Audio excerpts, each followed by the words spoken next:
ગાંધીનગર ભાજપના નવા પ્રદેશ પ્રમુખ મુદ્દે કમલમ પર ધમધમાટ જોવા મળી રહ્યો છે। મોડી સાંજ સુધીમાં પ્રદેશ પ્રમુખની ચૂંટણીના કાર્યક્રમની જાહેરાત થાય તેવી પૂરેપૂરી શક્યતાઓ જોવામાં આવી રહી છે। મહામંત્રી રજની પટેલ, ચૂંટણી સમિતિ ઇન્ચાર્જ ઉદય કાનગડ કમલમમાં હાજર છે। આ સાથે જ રાષ્ટ્રીય ચૂંટણી અધિકારીની હાજરીમાં યોજાઈ શકે છે ચૂંટણી। સપ્તાહના અંત સુધીમાં ભાજપને મળી શકે છે નવા પ્રદેશ પ્રમુખ।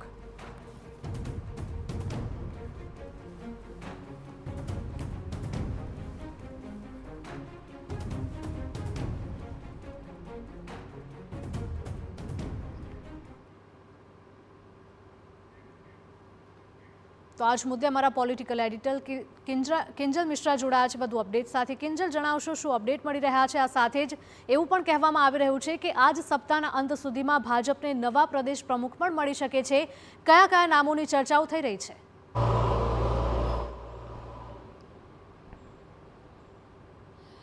जी बिल्कुल, देखो जो चहल पहल चाली रही है प्रदेश प्रमुख की बात करवामां आवे तो घणा समयथी आ जे प्रक्रिया हती ए ड्यू चाली रही हती, परंतु जे रीते अत्यारे विजयादशमीनो तहेवार छे अने त्यारे मोडी रात्रे कमलमनी जे रजा हती ते रद्द करवामां आवी हती। अत्यारे पण आप जुओ कि जे संगठनना महामंत्री छे ते उपस्थित छे, बीजा जे होद्देदारो छे ते उपस्थित छे, चूंटणी प्रक्रिया साथे संकळायेला जे नेताओ छे ते पण उपस्थित छे। एटले त्यारे एवुं मानवामां आवी रह्युं छे के लगभग जे आ सप्ताहना अंत सुधीमां जे नाम छे तेनी जाहेरात थई शके छे। એટલે આ સમય એક એવા नामों पर पण चर्चा करवी जरूरी है कि जे तमाम नामों छेल्ला 6 महीनाथी चर्चाना दौर पर छे। आपણા દર્શકોને આપણે ગ્રાફિક્સના માધ્યમથી પણ બતાવી શકીશું એ 10 નામો કે જે ચર્ચાના દौर પર છે કે જેમાં ઉદય કાનગડનો પણ સમાવેશ થાય છે। એક હાલાકી ઉદય કાનગડની જો વાત કરવામાં આવે તો એ ચૂંટણી સમિતિના પ્રદેશ ચૂંટણી સમિતિના ઇન્ચાર્જ હતા, એટલે સામાન્ય રીતે જે ચૂંટણી સમિતિના ઇન્ચાર્જ રહેતા હોય છે તેમને ક્યારે પણ પ્રદેશ પ્રમુખ બનાવતા નથી। એક આખો સિલસિલો રહ્યો છે।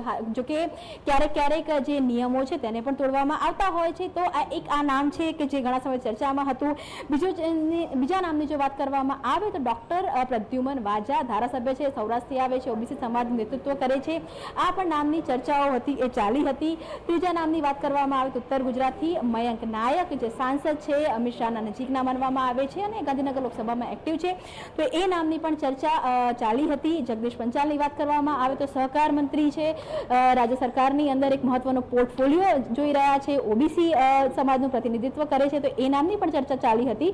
પરંતુ મયંક નાયકની વાત કરવામાં આવે તો પ્રથમ ટર્મના સાંસદ છે ત્યારે તેમને પ્રદેશની જવાબદારી સોંપવી કે નહીં તેની પર ખૂબ મોટો સવાલ છે। તે જ રીતે જગદીશ પંચાલની જો વાત કરવામાં આવે તો મુખ્યમંત્રી પોતે કહી શકાય કે અમદાવાદથી હોય અને તેવા સંજોગોમાં પ્રદેશ પ્રમુખને પણ અમદાવાદથી પસંદ કરવામાં આવે કે નહીં તે પણ એક મોટો સવાલ છે।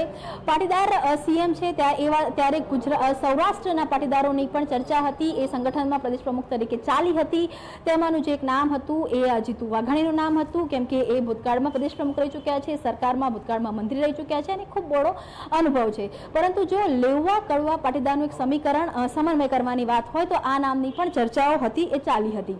શંકર ચૌધરીની વાત કરવામાં આવે તો એક સમય શંકર ચૌધરીના નામની પણ ચર્ચા ચાલી હતી, કેમ કે આગામી સમયની અંદર જે ચૂંટણીઓ આવી રહી છે આખી જે કોર્પોરેશનથી લઈ અને વિધાનસભાની ચૂંટણીઓ ત્યારે એક જો કદ્દાવર અને મોટા ચહેરા આપવાની વાત હોય કે જે સંગઠન અને સરકાર સાથે સમન્વય સાધી શકે ત્યારે આ નામની પણ ચર્ચા ચાલી હતી। હાલાકી જે માહિતી મળી રહી છે તે પ્રમાણે જો શંકર ચૌધરી અને જો પ્રમુખ બનાવવો હોય તો કેમ કે તે વિધાનસભાના અધ્યક્ષ છે, વૈધાનિક પદ ઉપર છે, તો ત્યારે તેમનું ત્યાં રાજીનામું અપાવવું જરૂરી છે, પરંતુ હજુ સુધી એ કોઈ પ્રક્રિયા થઈ નથી। ત્યારે આ નામ પણ ચર્ચામાં હતું એ ચોક્કસ કહી શકાય। એ જ રીતે વાત કરવામાં આવે હર્ષ સંઘવી હંમેશા ગુડબુકમાં રહ્યા છે, ચાહે સરકાર રહે, સંગઠન રહે, ટ્રબલ શૂટર રહ્યા છે, પરંતુ અત્યારની જો વાત કરવામાં આવે તો જે રીતે ઓલિમ્પિક આવી રહ્યું છે, જે રીતે જે કહી શકાય કે ખેલ મહાકુંભ થઈ રહ્યું છે, જે રીતે અલગ જે ઇન્ટરનેશનલ ઇવેન્ટ્સ આવી રહી છે, તો એવા સંજોગોની અંદર સરકારમાંથી પણ આ મંત્રીને હટાવે કે નહીં તે એક ખૂબ મોટો સવાલ છે। નવી જવાબદારી સોંપે કે નહીં, પરંતુ હા ગુડબુકમાં હર્ષ સંઘવી, શંકર ચૌધરી એ ચોક્કસ રહ્યા છે। દેવસિંહ ચૌહાણની વાત કરવામાં આવે તો આ નામ પણ ખૂબ જ ચર્ચામાં રહ્યું।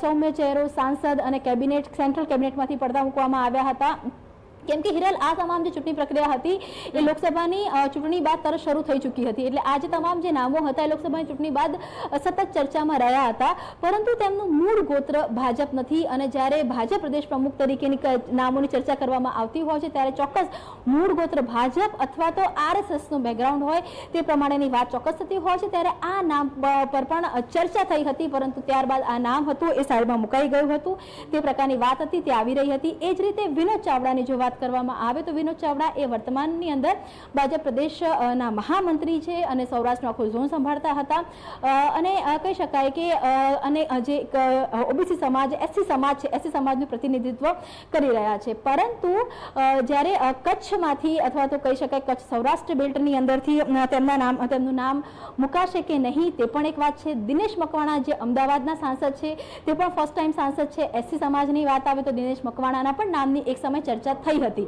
પરંતુ હિરલ, ભાજપમાં હંમેશા એવું જોવા મળતું હોય છે કે જે નામોની ચર્ચા થતી હોય છે એ નામો ચાહે રાજકીય વર્તુળોમાં ચર્ચા થાય અથવા તો એક જ્યારે ઓપન પ્લેટફોર્મમાં આવી જતા હોય છે ત્યારે એ નામોને કોરાણે મુકાતા હોય છે. જો આ જે 10 નામો છે એ તમામ નામોની ચર્ચા રાજકીય વર્તુળોમાં પણ થઈ છે અને એ તમામ નામો પર ક્યાંક ને ક્યાંક સંગઠનમાં પણ કોઈ એક સ્ટેજ પર વિચારણા થઈ છે. પરંતુ એક સમય બાદ એ નામોને કોરાણે પણ મુકાયા છે. ત્યારે જોવાનું એ છે કે આ નામોમાં અને ભાજપની જો વાત કરવામાં આવે હિરલ, એક સરપ્રાઇઝ ફેક્ટરની ભાજપે હંમેશા તૈયારીઓ કરી હોય છે. ત્યારે આ જ નામો છે તેની ચર્ચા આ જ નામોમાંથી કોઈ આવશે કે સરપ્રાઇઝ ફેક્ટર આવશે તે જોવું રહ્યું. બિલકુલ બિલકુલ કિંજલ, માહિતી બદલ આપનો આભાર. તો સૌથી મહત્વનો મુદ્દો એ રહેશે કારણ કે દર વખતે જે પ્રકારે ભાજપ દ્વારા સરપ્રાઇઝ નામ જાહેર કરવામાં આવતું હોય છે અને આ વખતે શું જે અનુમાન લગાવાઈ રહ્યા છે તે નામોમાંથી એક નામ બહાર આવે છે કે કેમ તે જોવું રહેશે.